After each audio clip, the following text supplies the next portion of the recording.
As you'll notice, we are all straining to follow the proceedings. And Mr. Speaker, I've consulted the Sergeant at Arms.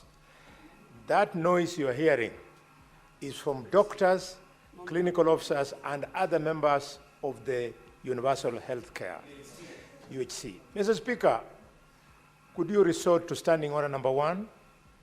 You suspend the sitting for 5 minutes so that we can go and receive the memorandum. Hand over to the minister since he's now here. He has deliberately, Mr. Speaker, refused to talk to those doctors. And that's why they have strategically come when he's here, so that then we can hand over to him and interrogate. If need be, you order him to go and receive that. Both exits are blocked. Senator. Mr. Speaker, sir, before Mr. Speaker, Mr. Speaker, in conclusion. Order, senators. Let's listen in silence. Mr. Speaker, in conclusion, you recall on the 25th of June, that is how the National Assembly continued ignoring. As people pushed, they were continuing to vote. Let us respond to the public, hear them out, so that for the first time, we capture the minister for these members of staff who have found it impossible to get in. Order, senators. Order. Order, senators. We are running out of time. Senator Buni Kalwale, although you're raising a valid point, we are not voting on any matter today.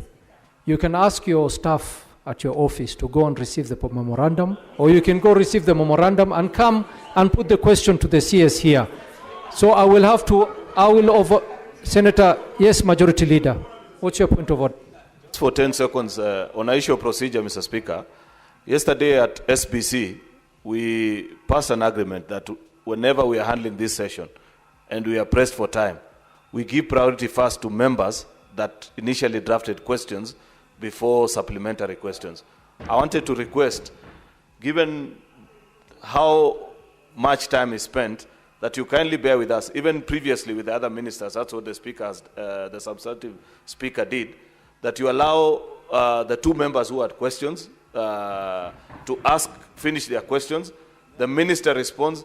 If there is time left, Mr. Speaker, I would humbly plead that we do supplementary questions. And also, Mr. Speaker, I don't know who shared out my number, but I have more than 1,000 messages from UHC staff who want specific answers from the minister.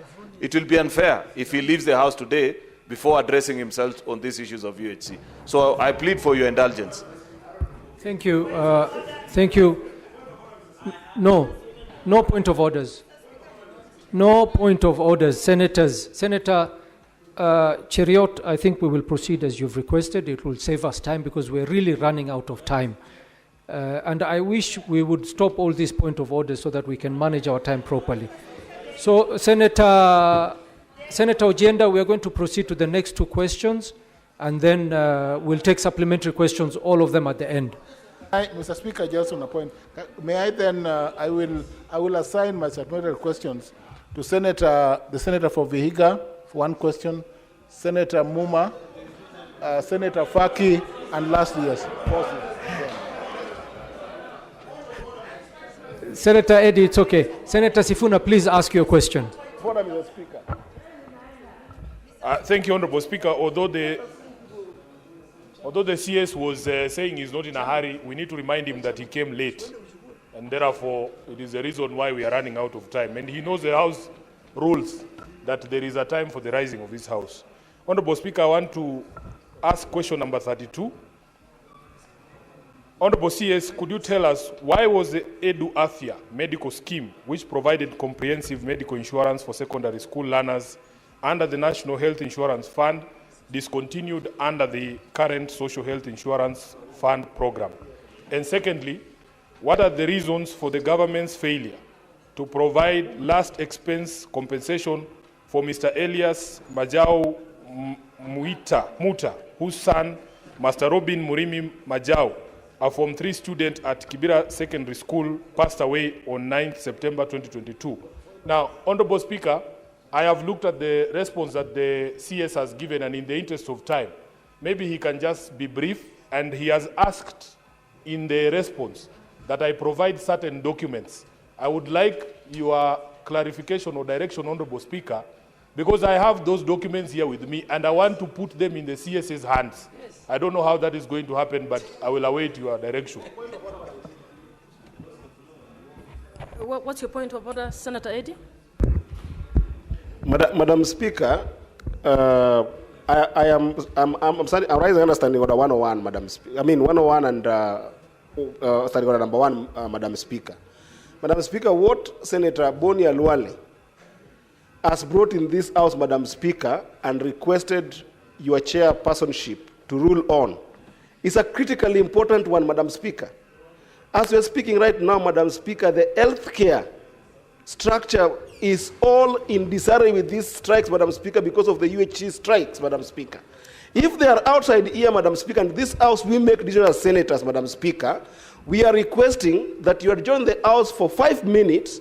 We go and get those petitions by UHC, Madam Speaker. The strike is going on. Healthcare is crippled, Madam Speaker.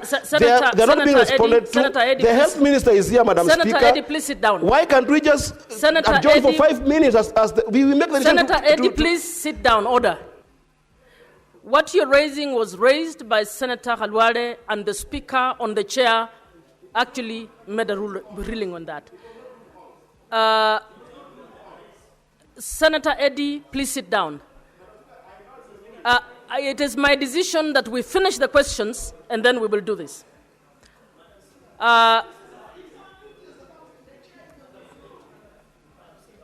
Please sit down. No. Can I invite the CS to answer the question? Honorable Speaker,